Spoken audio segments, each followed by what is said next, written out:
Sebagai fitrah dalam kejadian alam ini, Allah Subhanahu wa taala menjadikan seluruh makhluk berpasang-pasangan.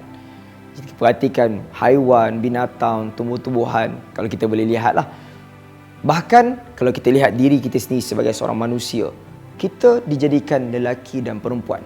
Dan Allah Subhanahu wa taala menjaga fitrah di antara lelaki dan wanita ini ada keinginan, kesukaan antara satu sama lain.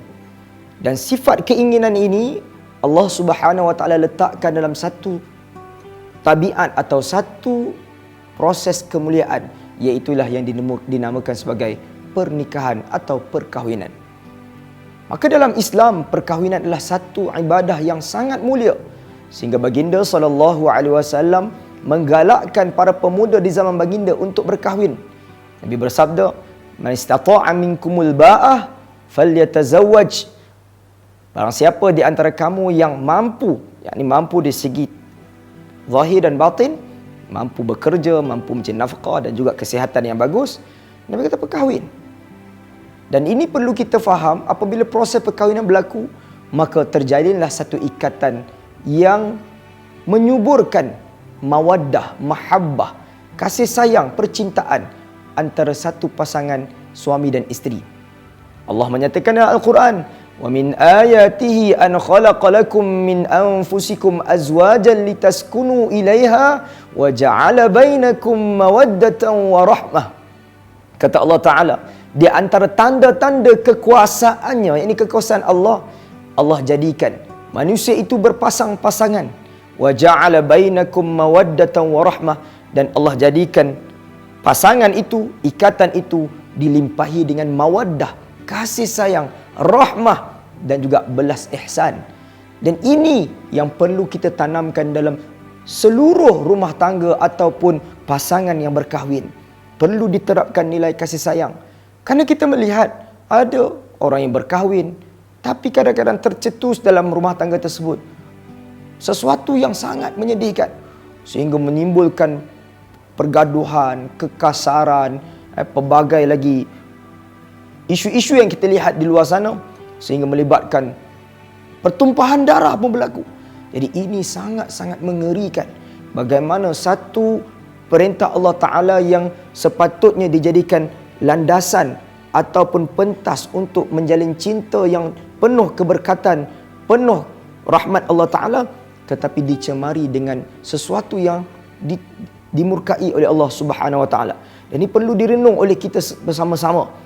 Bagaimana rumah tangga yang sepatutnya bernilai ibadah, orang Melayu sebut bina masjid. Kalau bina masjid tentulah sesuatu yang baik. Tapi kadang-kadang ada orang yang berkahwin seminggu dua, berantakan rumah tangga tersebut. Jadi ini satu benda yang cukup menjelekkan.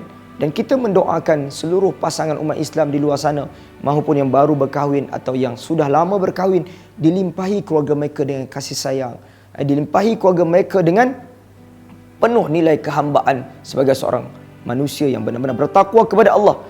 Dan seperkara yang perlu kita tahu, jika sesuatu perkara yang dilakukan di luar sana, umpamanya satu perbuatan yang keji yang dipanggil zina, itu betul-betul dimurkai oleh Allah Ta'ala, maka Allah letakkan nilai perkahwinan ini dengan saluran untuk menjadikan lelaki dan wanita itu saling berhubung di atas hubungan yang halal. Bahkan disebut dalam hadis bahawa hubungan itu bukan setakat halal tetapi dilimpahi dengan pahala kerana diibaratkan sebagai sedekah.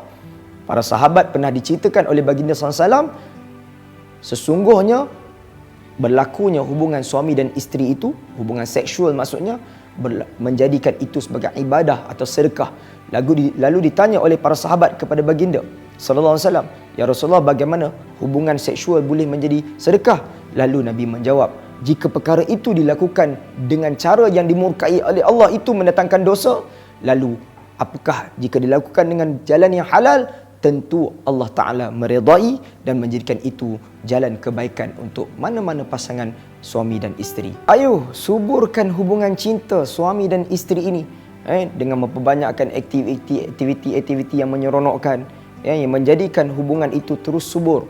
Pergi bersia-sia, berjalan, jadikan tarikh-tarikh penting, tarikh perkahwinan umpamanya suatu benda yang diingat bersama, diadakan majlis dan sebagainya, memohon doa, memohon kebaikan daripada sesiapa sahaja. Dan ini sesuatu yang sangat positif yang perlu subur dalam percintaan suami isteri yang kita harapkan dalam semua pasangan umat Islam. Jika ada masalah, jika ada sesuatu yang mengganggu dan sebagainya, selesaikan dengan penuh harmoni. Jangan kita jadikan pentas-pentas media sosial atau apa-apa platform yang merugikan kita sebagai jalan keluar. Cari saluran yang betul, cari tempat yang betul, adukan pada tempat yang boleh menyelesaikan. Mudah-mudahan kita semua menjadi pasangan suami isteri yang sentiasa dipandu oleh Allah Subhanahu Wa Taala ke jalan keridhaannya. Wallahu a'lam.